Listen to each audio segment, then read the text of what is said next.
Buenos días, soy Victoria López y voy a explicar en este vídeo el modelo teórico de la transmisión del COVID-19 mediante una red de flujo entre estados y un sistema dinámico tipo SIR. Para este trabajo he utilizado alguna bibliografía que la iré indicando en esta primera esquinita, en el apartado créditos. Bueno, lo primero que vamos a ver es cómo he modelizado el escenario antes del estado de alarma como un grafo dirigido o una red de flujo. Cada uno de los nodos de esta red es un conjunto de personas que están representando una situación. Por ejemplo, este primer nodo de aquí es toda la población, excepto los sanitarios, y aquí son el personal sanitario. En este caso, estos dos nodos azules representan población sana. Existen unas transiciones que están representadas por las flechas en la red con unas probabilidades de transmisión de pasar de población general a un estado de latencia o infectado pero no confirmado, o mejor dicho, que no contagia, no contagioso. Del estado infectado pero no contagioso se pasaría al estado infeccioso. En ese caso, podríamos basarnos en una proporcionalidad sobre los test que se han realizado y han dado positivos. De estas personas, se puede pasar a hospitalización con cierta probabilidad. Hay personas que, estando en su casa, pueden recuperarse y con cierta probabilidad, bastante alta además, se recuperan y ya está. O pueden incluso morir dentro de casa. También es más probable que si una persona fallece, lo haga estando en estado de hospitalización, o incluso del hospital que pase a UCI, y de UCI puede recuperarse y volver a planta, o puede fallecer. Todos estos serían los estados en primera instancia que tendríamos en la red de flujo en el escenario antes del estado de alarma. Aquí están descritos estos estados. En el escenario antes de la alarma, también respecto al modelo SIR de periodos de infección, tendríamos el periodo de incubación que transcurre en esta fase desde que se sale de estos estados hasta que se llega al estado infeccioso, y aquí es donde se tendrían los síntomas. Se dividen los estados o las personas que están en el estado latente, y este conjunto, que sería la suma de todos estos, serían con capacidad de infectar a otros. El escenario después del estado de alarma, que sería a partir del 16 de marzo, es un modelo transaccional de red de flujo, donde he representado tres nodos fuente, que serían la población que está en cuarentena, que serían toda la población del Estado español, en este caso, menos las personas del personal sanitario y menos las personas que realizan trabajos esenciales. Estos están aparte, evidentemente, porque tienen una probabilidad diferente de contraer la enfermedad y de pasar a este estado, que sería la parte del estado infeccioso. Bien, tenemos por lo tanto estos 10 nodos, creo que hay en total, y de estos nodos las transiciones se van produciendo en el momento en el que una persona pasa a contraer la enfermedad y los distintos estados en los que se puede encontrar. Aquí ya he completado este grafo, incluyendo que una vez que se ha recuperado de la enfermedad, una persona puede crear anticuerpos, con lo cual ya estaría a salvo, o también con cierta probabilidad, que de momento creemos que es muy pequeña, puede volver a infectarse. Entonces aquí habría una línea que podría ir aquí, aunque bueno, también podríamos haberla lanzado directamente al estado de cuarentena, pero la probabilidad es diferente, evidentemente, para una persona que contrae la enfermedad por segunda vez, así que nos parece que es más adecuado de esta manera.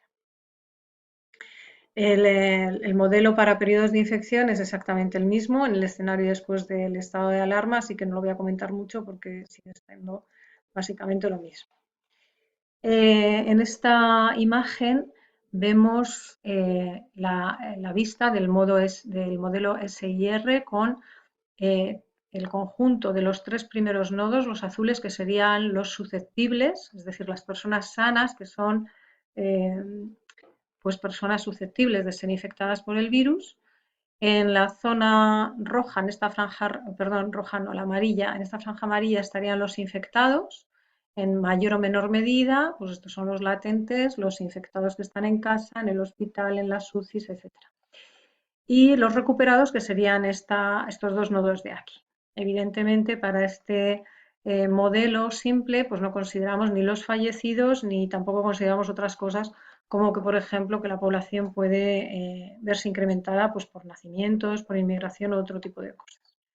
Las funciones objetivo en este grafo serían minimizar el flujo de los arcos de tipo JL, es decir, los arcos que llegan a los infectados, que llegarían por aquí, estas serían las fuentes que tiene este nodo, y maximizar el flujo de los arcos de tipo JR, es decir, los arcos que llegan a recuperados.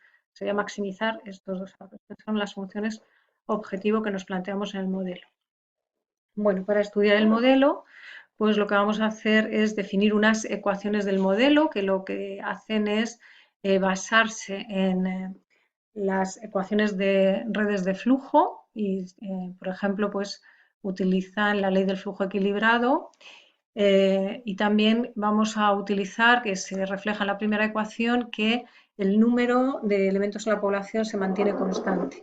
Eso es lo que hemos comentado antes, que no se consideran que haya modificaciones pues, por nacimientos, inmigración, y como sí consideramos el número de personas fallecidas, pues entonces la población, o sea, esta ecuación se mantiene siempre igual a n, que sería el tamaño de la población total, que según el INE de marzo, pues son 47.100.396 españoles. El resto de las ecuaciones lo que nos indican es cuál es la cantidad de personas que hay en cada nodo en un día, teniendo en cuenta las que había el día anterior. Entonces, por ejemplo, esta primera ecuación de Q de T de 1, pues el número de personas que hay en el estado cuarentena, pues son los mismos que había ayer, menos los que han contraído la enfermedad y por lo tanto han pasado a estado latente. Con el resto de los nodos, pues cada uno de los nodos cada uno de los nodos representa una ecuación. Entonces tenemos 10 ecuaciones. Pues por ejemplo, la ecuación para personas en hospitalización, pues el número de personas que hay en hospitalización hoy sería igual al número de personas que había ayer, sumándole las que han ingresado en el hospital, restándole las que han fallecido, restándole también las que van a UCI y sumando las que han pasado de UCI a planta. ¿Vale? Eso serían más o menos. ¿Cómo calculamos cuántas son estas personas? Pues por medio de aproximación de probabilidades a estos parámetros del modelo, que son los parámetros que tenemos que estimar a partir de los datos que nos proporciona el gobierno sobre cómo es el movimiento de la población, estos porcentajes. Entonces, estos parámetros beta, por ejemplo, pues son las probabilidades de contagio en cuarentena, la probabilidad de contagio del personal sanitario, probabilidad de contagio de un trabajador esencial. Pues, bueno, cada una de estas probabilidades pues son diferentes porque bueno, pues son aplicadas a conjuntos diferentes con una exposición diferente a la enfermedad. Resolvemos el modelo SIR. El modelo SIR es un modelo simplificado del problema que nosotros tenemos de 10 nodos. Este sería nuestro escenario después del estado de alarma, tal y como lo queremos resolver con todos sus nodos. Y lo que vamos a hacer ahora es simplificarlo solo a 3 nodos. Si lo simplificamos solo a 3 nodos, pues tenemos el conjunto de las personas sanas, el conjunto de las personas que están infectadas y el conjunto de las personas que están recuperadas. Este modelo está muy bien descrito en la bibliografía que indico en la primera imagen, de la primera transparencia del vídeo, y básicamente consiste en resolver un sistema de ecuaciones diferenciales que se obtienen de una manera muy sencilla. Estas tres primeras ecuaciones son las ecuaciones correspondientes al número de personas en cada uno de estos nodos, tal y como las he explicado en la transparencia anterior. Aquí simplemente pasando los elementos primeros, S de t, I de t y R de t, al otro lado de la ecuación, pues lo que obtenemos es una ecuación en diferencias, y estas diferencias pues se calculan, esto es un lambda de t, se calculan se aproximan con la derivada de la función. Estamos aplicando esta derivada, o sea, esta aproximación de la derivada, y entonces nos queda este sistema de ecuaciones diferenciales que es equivalente pues, a este y a este, teniendo en cuenta una aproximación. Bueno, pues a partir de la definición de los estados del día t+1 respecto al día anterior, que es lo que hacemos aquí, y utilizando la aproximación de la derivada, pues construimos este sistema de ecuaciones diferenciales que no es muy difícil de resolver. Y lo que vamos a hacer ahora nosotros es aplicar esta idea a nuestro diagrama completo de 10 nodos, porque claro, la idea con 3 nodos pues es más sencilla, pero el problema real pues es un poquito más complicado. Y esto es lo que vamos a ver en la segunda parte. Bueno, pues muchas gracias y nos vemos en el siguiente vídeo.